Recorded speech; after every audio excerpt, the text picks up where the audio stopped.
பங்களாதேஷில் உள்நாட்டு கலவரம் வெடிச்சது ஒரு 3 மாதமே நீடிச்சிக்கிட்டு இருக்கு. கிட்டத்தட்ட 300க்கும் மேற்பட்ட மாணவர்கள்லாம் பாதுகாப்பு படையினரால் சுட்டுக் கொல்லப்பட்டாங்க.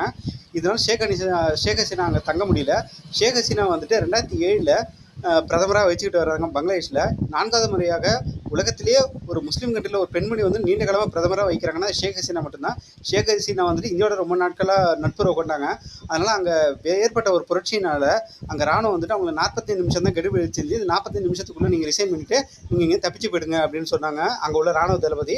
இதனால் ராணுவ தளபதி அவர் எச்சரிக்கையை விடுத்து இவங்க என்ன பண்ணாங்க, 45 நிமிஷத்துலேயே அங்கேருந்து தாக்கால இருந்து இந்தியாவில் அகர்தலாவுக்கு வந்துட்டாங்க. திரிபுரா மாநிலத்தில் அகர்தலாவுக்கு. வெஸ்ட் பெங்காலும் அதே போல் பார்த்திங்கன்னா அகர்தலா, இது ரெண்டுமே பார்த்திங்கன்னா 2 மாநிலம் தான் பங்களாதேஷோடைய பார்டரை வந்துட்டு ஒட்டி இருக்குது. அதனால் அவங்க ஈஸியாக தாக்கால இருந்து 130 கிலோமீட்டர் தூரத்தில் உள்ள அகர்தலாவுக்கு வந்துட்டாங்க. அவங்க எப்படி வந்தாங்கன்னா CJ-130ங்கிற ஒரு ஹெலிகாப்டர் மூலமாக வந்திருக்காங்க. இங்கேருந்து லண்டன் மேற்கொள்வாங்கன்னு செல்வாங்கன்ட்டு எதிர்பார்க்கப்படுது. அங்கே பங்களாதேஷ் ஆர்மி தான் அந்த